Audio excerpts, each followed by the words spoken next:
Okay, today I'm going to show you my bath bomb recipe that I use for our molds. Sometimes we get questions, my mix isn't working, it's too dry, whatever. So I want to show you not just how to make the bath bomb, but how it works with our mix. So I'm going to give you step by step of my recipe, what I use, why I use it, and using just our basic round mold. So I have all my stuff gathered. I always do that first because your mix tends to dry quick, so it's best to have everything ready to go. So I have my bowl and I'm going to start with my dry ingredients.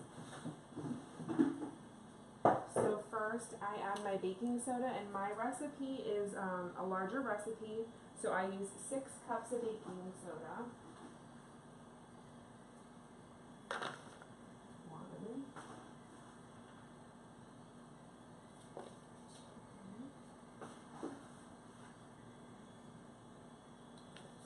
3,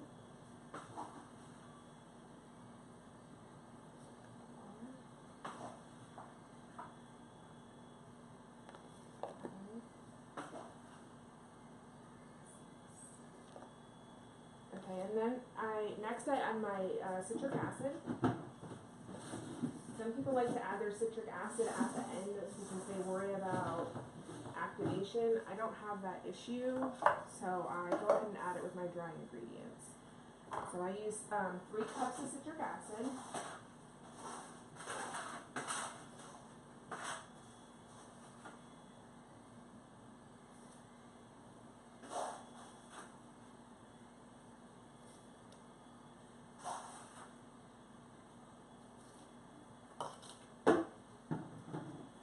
And then I add SLSA. I use that to give bubbles. Some people like to use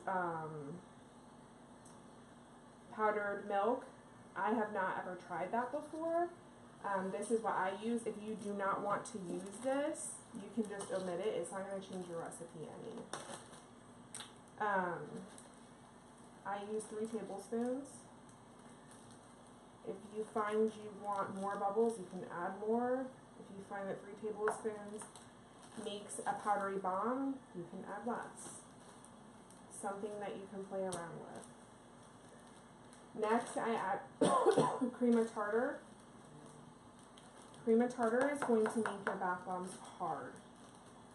You can use cayenne clay too. I choose not to. I like cream of tartar. Again, this is something you can kind of play around with. If you want to add more cream of tartar because your bombs aren't as hard, you can. So that's it for my dry ingredients.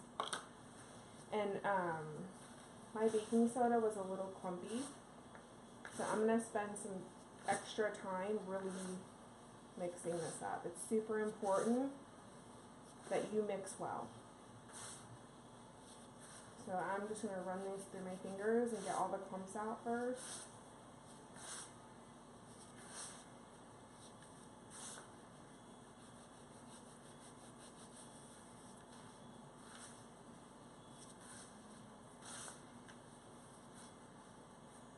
Some people also use like a KitchenAid mixer. I have one. I don't choose to use it. I like to hand mix it. But you can.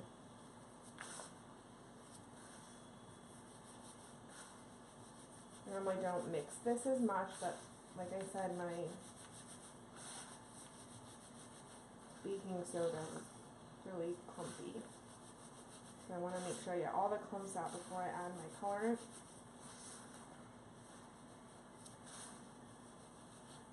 I use micas and lakes to dye my bath bombs. I make soap as well, so I only used to use micas. I just started adding lakes. You want your water to be colored with your bath bomb, then you're going to want to use lakes. Micas aren't going to color the water. And you can use dyes as well. I have never tried them. If you use a water-soluble dye, you do not need to use polysorbate. So my recipe is going to call for that because I am going to use a lake today. If you're going to use a lake or a mica, you're going to need to use that. Okay. So all my clumps are out. Now I'm going to add my colorant to my dry mix before I add anything wet. It's a brand new lake. I'm going to do blue. I really don't measure my lakes. I just put a teaspoon, like 2 teaspoons.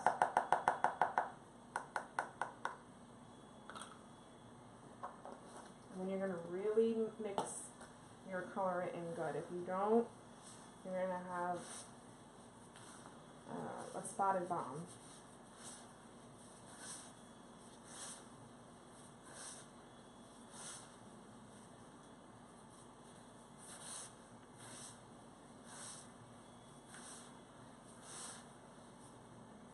My recipe is a very basic recipe. There's tons of recipes out there. Some you can buy, there's some you can get from groups. This is a recipe that I have created myself from bits and pieces of stuff I've learned in other recipes. We're in Florida here and it's very humid. So I was having problems with my bath bombs getting hard, I was having problems with activation, I was having problems with powdery bombs. So it was really a trial and error to get a good recipe that worked for me in my environment. So just because this recipe works for me doesn't mean it's going to work for you in your environment. You may have to tweak it a little bit. It's important to know what purpose your ingredients serve to be able to tweak a recipe.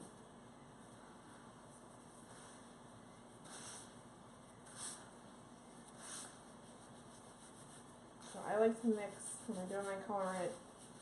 I don't see any more white.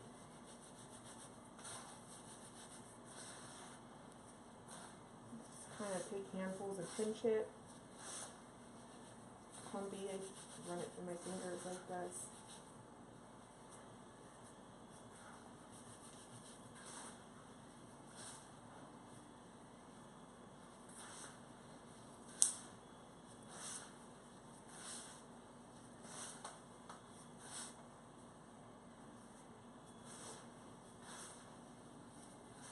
Okay.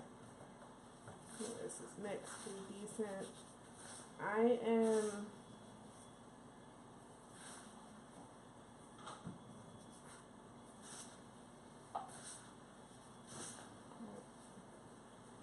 going to do my wet ingredients now. Now your oil. For my recipe, I like to use a lighter oil.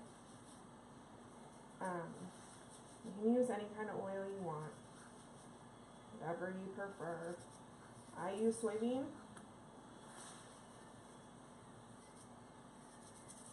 And I do 3 tablespoons of soybean oil. So I mix my wet ingredients separate from my dry because I'm going to add them once they're all mixed in this separate container. Slowly and continue to mix. There's lots and lots of mixing. And then I'm going to add my polysorbate. If you are using water-soluble dyes, you do not need to use this. If you're using mica or lakes, you do need to use this, and I use 2 tablespoons.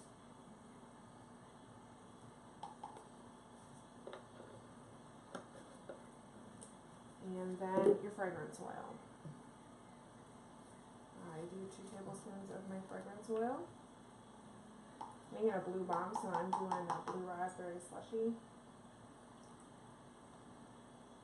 And the oil, I've never used it before. And then once I've added those 3 wet ingredients, I just mix it.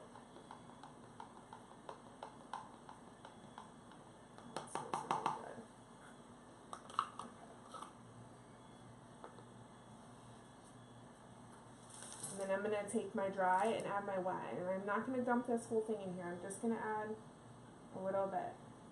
Normally it takes me like 3 tries. And then I'm going to mix again. The mix kind of gets on my gloves and in the bowl. And I just kind of scrape off my gloves and off the bowl. And just really mix good.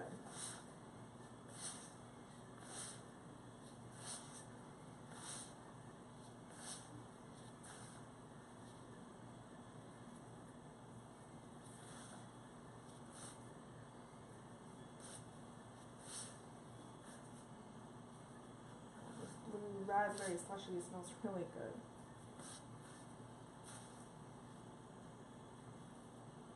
I like more fruity scents. I'm not really a musky or a floral person, so. And then I'm going to add more and just continue to mix.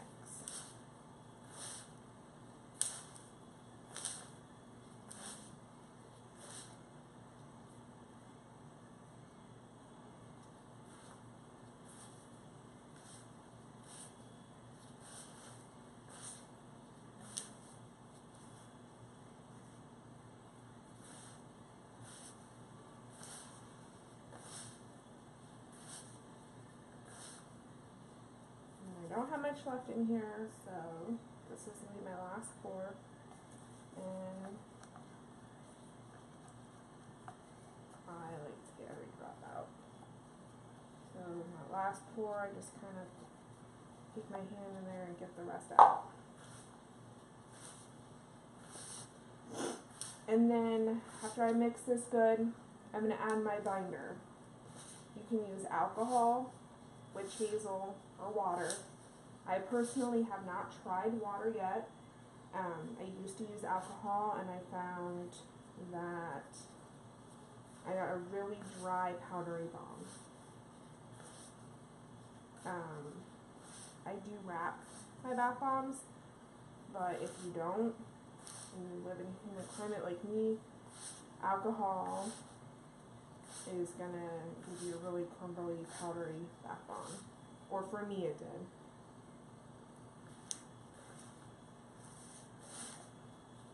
So,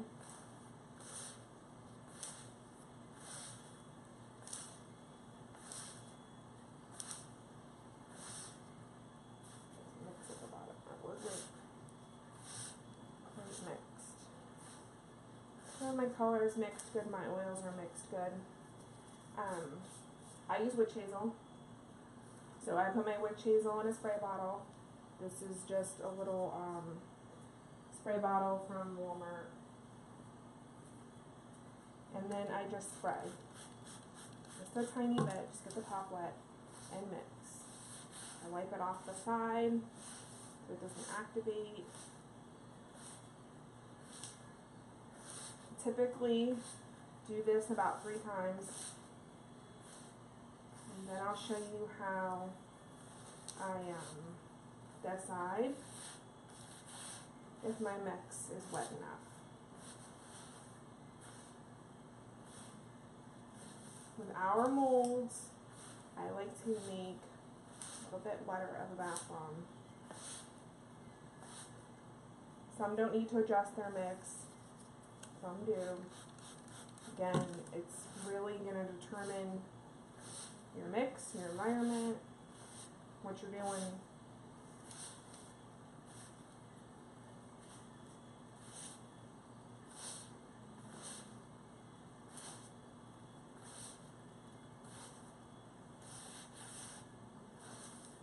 I'm going to check this before I spray a 3rd time.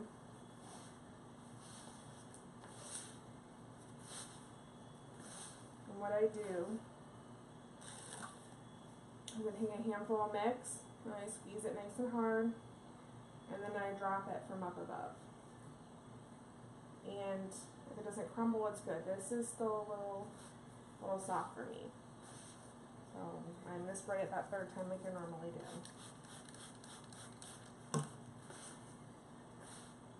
And then before I go to actually finally make my bomb, make sure one more time my mix is wet enough. And this is, when people say a binder, this is a binder. This is binding your mix so that it gets hard and formed. So, again, I took my mix, balled it up, dropped it, and see, this time it didn't crumble, it stayed. So my mix is good now.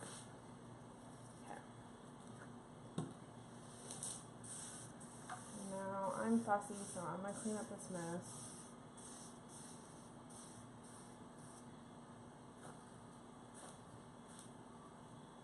Okay, so we're using our 3-piece round mold.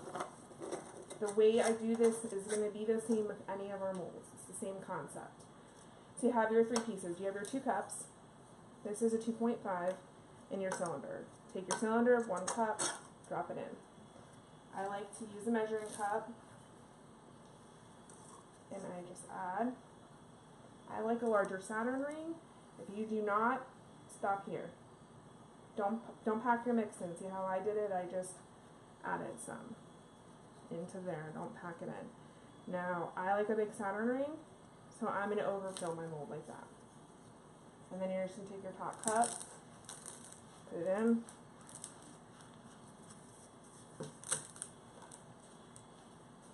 And see this space right here? This is kind of going to be what your Saturn ring is going to look like. So if you get a big huge one, you're like, ooh, I don't know about that. You might want to dump it and retry. So I like that. I've pressed both sides. Just kind of slide your cylinder back and forth. It helps to loosen the mix on the Saturn ring. And then here you're going to want to clean your Saturn ring. Just slightly rub your finger around the edge so that you get a nice clean Saturn ring. And then I take the back of a metal spoon, I have this in my hand like this, and I just tap, tap, and you hear that hollow. It's released from the mold when you hear the hollow. And I just slide it off, and here is your perfect bath bomb. And then I dry my bath bombs in these cupcake holders from the Dollar Tree. Holds 9 of them. Again, I'm in Florida in a humid climate, so I dry all my bath bombs in a closed container until they're dry. Give them about 24 hours before I mess with them or wrap them. And I just line them in here, and then I grab the lid. It's like a traveling cupcake holder, so here's your lid. I put my 9 in here. I get about 15 bath bombs to this recipe.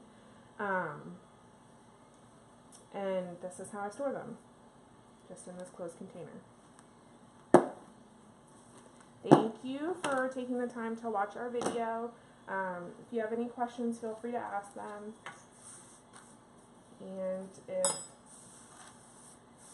you want to purchase a mold, you can buy them on our Etsy shop, www.etsy.com/shop/Cada Soapery, CADA Soapery, SOAPERY.